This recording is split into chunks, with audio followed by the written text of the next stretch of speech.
Hello students, a very good morning to all of you. I hope all of you are fine and safe at your home and doing your studies regularly. So students, in today's class we are going to discuss some of the important question of chapter 9 part first, that is international trade. So let's continue with the some of the important questions. पहले हम 1 marks से question करेंगे, then 3, then 5 marks से question है वो discuss करेंगे. And ये जितने भी क्वेश्चंस यहाँ पर डिस्कस किए जा रहे हैं ये प्रीवियस सैंपल पेपर में से इंक्लूड करे गए हैं. So watch the video carefully. Okay, so let's continue. Examine the function of WTO. So first of all the full form of WTO is world trade organisation.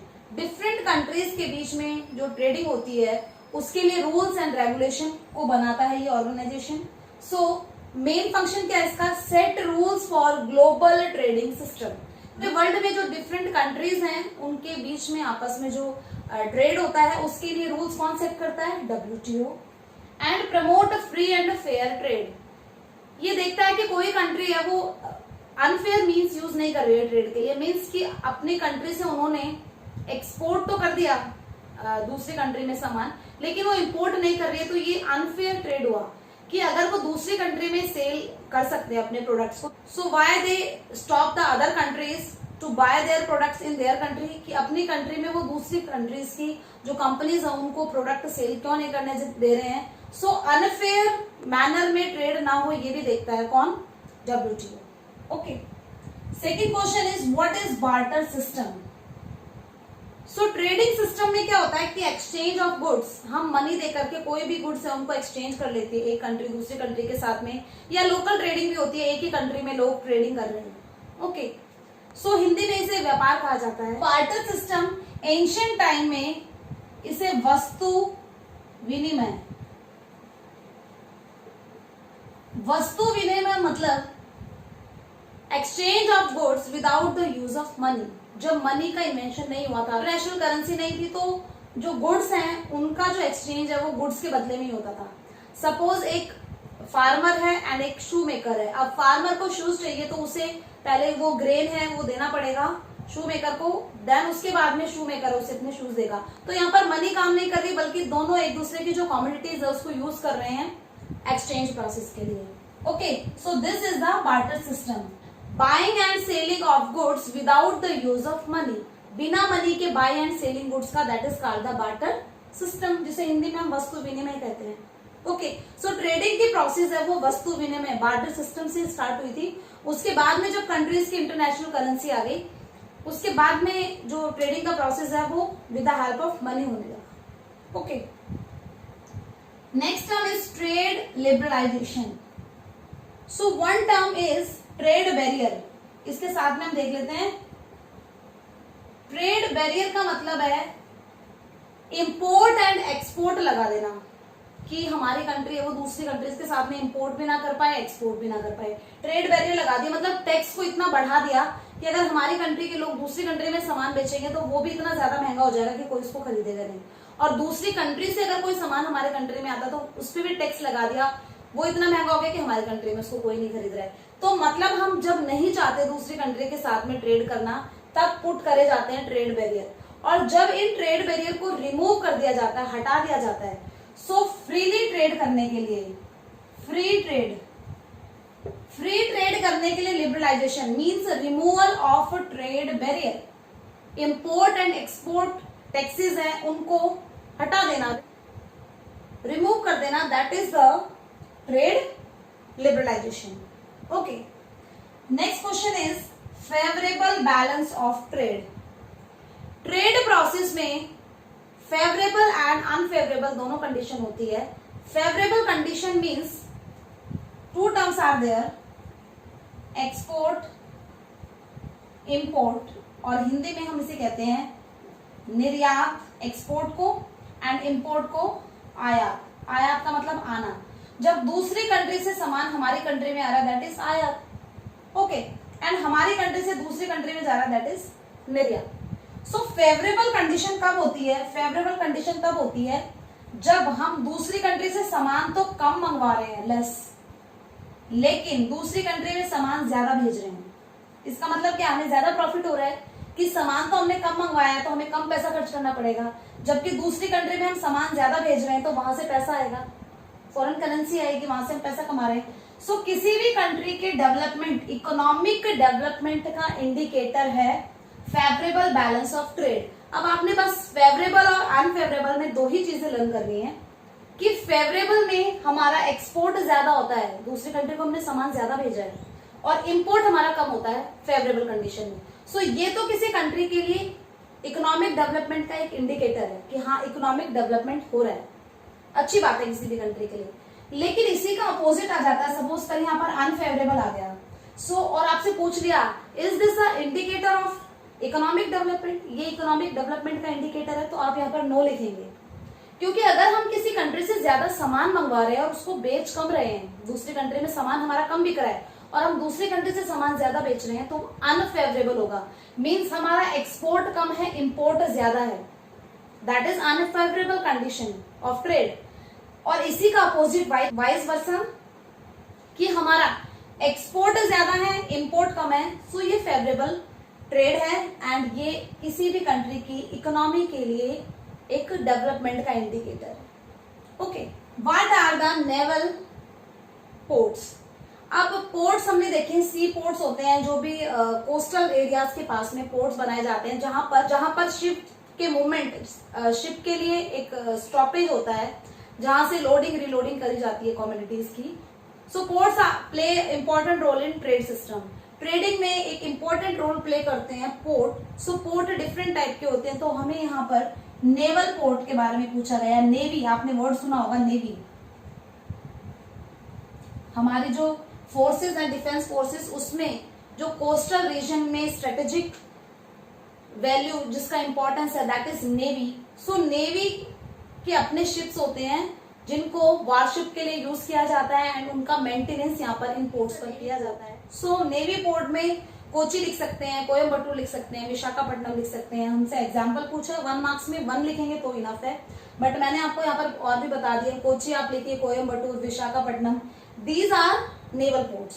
Okay, जो navy के ships हैं उनको maintain किया जाता है, worship के लिए तैयार किया जाता है, स्ट्रेटेजिकल सिक्योरिटी इंपॉर्टेंस है इनका। Next question is regional trade block of India.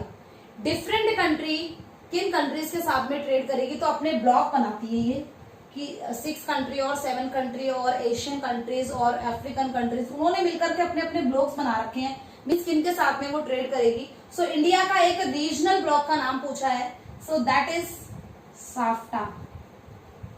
Okay, and full form है इसकी south Asian free trade agreement. South Asian free trade agreement, ये साफ्टा है, ये ब्लॉक है इंडिया का ट्रेडिंग करने के लिए। So India in south Asian countries के साथ में फ्रीली ट्रेड करता है। सो इंडिया का ये रीजनल ब्लॉक है। सो ब्लॉक अभी हम लर्न करेंगे कौन कौन से इंपॉर्टेंट ब्लॉक्स हैं। Okay, next one is headquarter of organization of petroleum exporting country. अब पेट्रोलियम एक्सपोर्टिंग कंट्रीज है, इनका एक ऑर्गेनाइजेशन है जिसे हम ओपेक कहते हैं, ओपेक। और कहां पर इसका हेडक्वार्टर, वियना में। Okay, so organization of petroleum exporting country, वो कंट्रीज जो पेट्रोलियम एक्सपोर्ट करती है, दूसरी कंट्री में बेचती है, उनकी ऑर्गेनाइजेशन है, उसका हेडक्वार्टर कहां पर है, Vienna. Okay, next question is name the type of most of the great ports of the world. World के वो ग्रेट पोर्ट्स जिनका इंपॉर्टेंस बहुत ज्यादा है, जो मल्टीपर्पज के लिए यूज किए जाते हैं पोर्ट, या तो वो साइज वाइज बहुत लार्ज हैं और उनको डिफरेंट मीन्स के लिए यूज किया जाता है, तो ऐसे पोर्ट्स को कहते हैं कॉम्प्रीहेंसिव पोर्ट्स।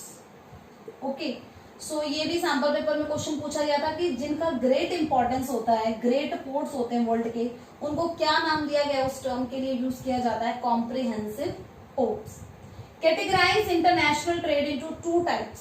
2 टाइप के इंटरनेशनल ट्रेड्स में first one is bilateral trade and second one is multilateral trade. So bilateral trade means जब ट्रेडिंग है वो 2 कंट्रीज के बीच में हो रही है, जब इंटरनेशनल ट्रेड 2 कंट्रीज के बीच में हो रहा है दैट इज बायोलेटरल ट्रेड। जबकि बहुत सारी कंट्री इंक्लूड है अगर इंटरनेशनल ट्रेड में, यानी कि आपकी कंट्री दूसरी कंट्री के साथ में ट्रेडिंग कर रही है, लेकिन वो बहुत सारी कंट्रीज है ऐसी, कोई पर्टिकुलर एक और कंट्री नहीं है। तो आप अगर सपोज हम अमेरिका के साथ में ट्रेड करते हैं तो वहां पर बायलैटरल ट्रेड है। कि हम अगर America, France, Russia, Africa, different country के साथ में ट्रेड करते हैं, that is the multilateral trade. Okay, next question is initial form of trade in primitive society. Primitive society में जो इंटरनेशनल ट्रेड है उसका क्या फॉर्म था? ट्रेड है वो किस फॉर्म में होता था? अभी बताया गया था आपको, इसका आंसर वही है, barter system. Okay, exchange of goods instead of exchange of in the form of money. Money का एक्सचेंज नहीं होता था, बल्कि जो कमोडिटीज हैं और गुड्स हैं उनका आपस में इंटरचेंज होता था। प्रिमिटिव सोसाइटी में जब डेवलपमेंट नहीं हुआ था, that is called the barter system. We will discuss some of the questions that is of 3 marks. Okay, so first is aspects of international trade. So aspect of international trade आपसे कभी भी पूछा जाए तो इसमें 3 aspect हैं. So that is volume of international trade. सबसे पहले वॉल्यूम है, देन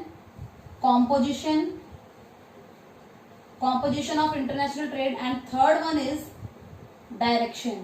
So आपसे इंडिविजुअली पर्टिकुलर एक पूछा जा सकता है, volume of international trade, composition of international trade and direction of international trade. So first है volume of international trade. Volume में टोटल वॉल्यूम मीन्स कितनी वैल्यू है इनकी, कितने मनी का ट्रेड हुआ है। सो जितना टनेज है, जितनी वैल्यू का प्रोडक्ट हमने इंपोर्ट एक्सपोर्ट करा है, उस टोटल वैल्यू को हम कहते हैं volume of international trade. Okay, second one is composition of international trade, means हमने किस टाइप के जो प्रोडक्ट्स हैं उनका इंपोर्ट एक्सपोर्ट किया है।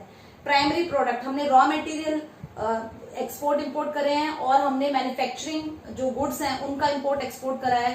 सो वो उसका फॉर्म क्या है, कॉम्पोजिशन। जो कमोडिटीज हमने इंपोर्ट एक्सपोर्ट करी है दूसरी कंट्रीज के साथ में, उनका किस टाइप का वो कॉम्पोजिशन है उनका, मीन्स वो रॉ मटेरियल है, whether they are manufacturing goods, whether they are electronic products, whether they are crude oil. Okay, next one is direction of international trade. International trade किस डायरेक्शन में जा रहा है? Last expect is direction of international trade. Direction में हमने favourable और unfavourable पढ़ा था। फेवरेबल में अगर हम एक्सपोर्ट ज्यादा कर रहे हैं, सो डायरेक्शन में मीन्स हमें फायदा होना चाहिए इंटरनेशनल ट्रेड से। ओके, कुछ डेवलपिंग कंट्री में हम एग्जांपल लेते हैं इंडिया का ही, कि इंडिया एक डेवलपिंग कंट्री है और उसका डायरेक्शन ऑफ ट्रेड अब वो कम्पिटिट करने लग गई है डेवलप्ड कंट्रीज को। ओके, यूएसए और चाइना ये डेवलप्ड कंट्रीज है, उनके साथ में हम कंपटीशन मींस हमारे प्रोडक्ट भी उनके साथ में उनके कंपटीशन में मार्केट में रहते हैं। So this is the direction of international trade. इसका मतलब हमारा इंटरनेशनल ट्रेड है वो ग्रो कर रहा है। ओके, फ्लोरिश हो रहा है इसका मतलब। तो ये 3 एस्पेक्ट है इंटरनेशनल ट्रेड के। Next question is natural resource basis of international trade. जब हम 5 मार्क्स का क्वेश्चन पढ़ेंगे तो उसमें हम पढ़ेंगे कि इंटरनेशनल ट्रेड है उसके बेसिस क्या है, किस बेसिस पर इंटरनेशनल ट्रेड होता है या क्यों होता है इंटरनेशनल ट्रेड। सो उसमें हमें हमसे एक पॉइंट पूछा, दैट इज नेचुरल रिसोर्स, कि नेचुरल रिसोर्स अगर डिफरेंट कंट्रीज में अलग है इसलिए इंटरनेशनल ट्रेड को वो बढ़ाते हैं। सो यहाँ पर एग्जाम्पल लेंगे अब। So natural resource is the base of international trade, कि नेचुरल रिसोर्स डिफरेंट कंट्री में डिफरेंट होते हैं इसलिए इंटरनेशनल ट्रेड होता है।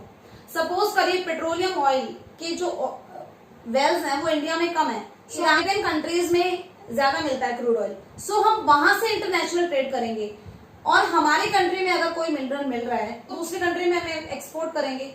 सो नेचुरल रिसोर्स में डिफरेंस है, एक कंट्री में दूसरी कंट्री के कंपैरिजन में जियोलॉजिकल स्ट्रक्चर अलग है, मींस किसी कंट्री का जो लैंड मास है वो पहले बना था, किसी का बाद में। सो मिनरल्स जिन्हें हम कहते हैं वेन्स एंड लोड्स में होते हैं, कि गोल्ड कहां पर मिल रहा है, प्लेटिनियम कहां पर मिल रहा है, सिल्वर और आयरन, ये डिफरेंट मिनरल्स है। तो जिस कंट्री में डिफरेंट मिनरल मिल रहा है दूसरी कंट्री से, तो दोनों आपस में एक्सचेंज कर सकते हैं नेचुरल रिसोर्सेज को। ओके, क्लाइमेट, अगर किसी कंट्री में क्लाइमेट में वेरिएशन है, इंडिया की बात करें तो फ्लोरा एंड फ्योना है, उनमें वैरायटी मिलती है। आपको ड्यूरेबल टिम्बर मिलेगा, वुड मिलेगी, तो दूसरी कंट्री में आप उसको सेल कर सकते हैं। सो इस तरह से हम कह सकते हैं कि नेचुरल रिसोर्सेज अगर डिफरेंट कंट्रीज में अलग हैं, सो वो बढ़ाते हैं किसको, इंटरनेशनल ट्रेड को। Okay, next question is types of port basis of location. Locate कहां पर है उसके बेसिस पर पोर्ट को हमने कैटेगराइज करा है। So first one is inland port, okay, and second is out port.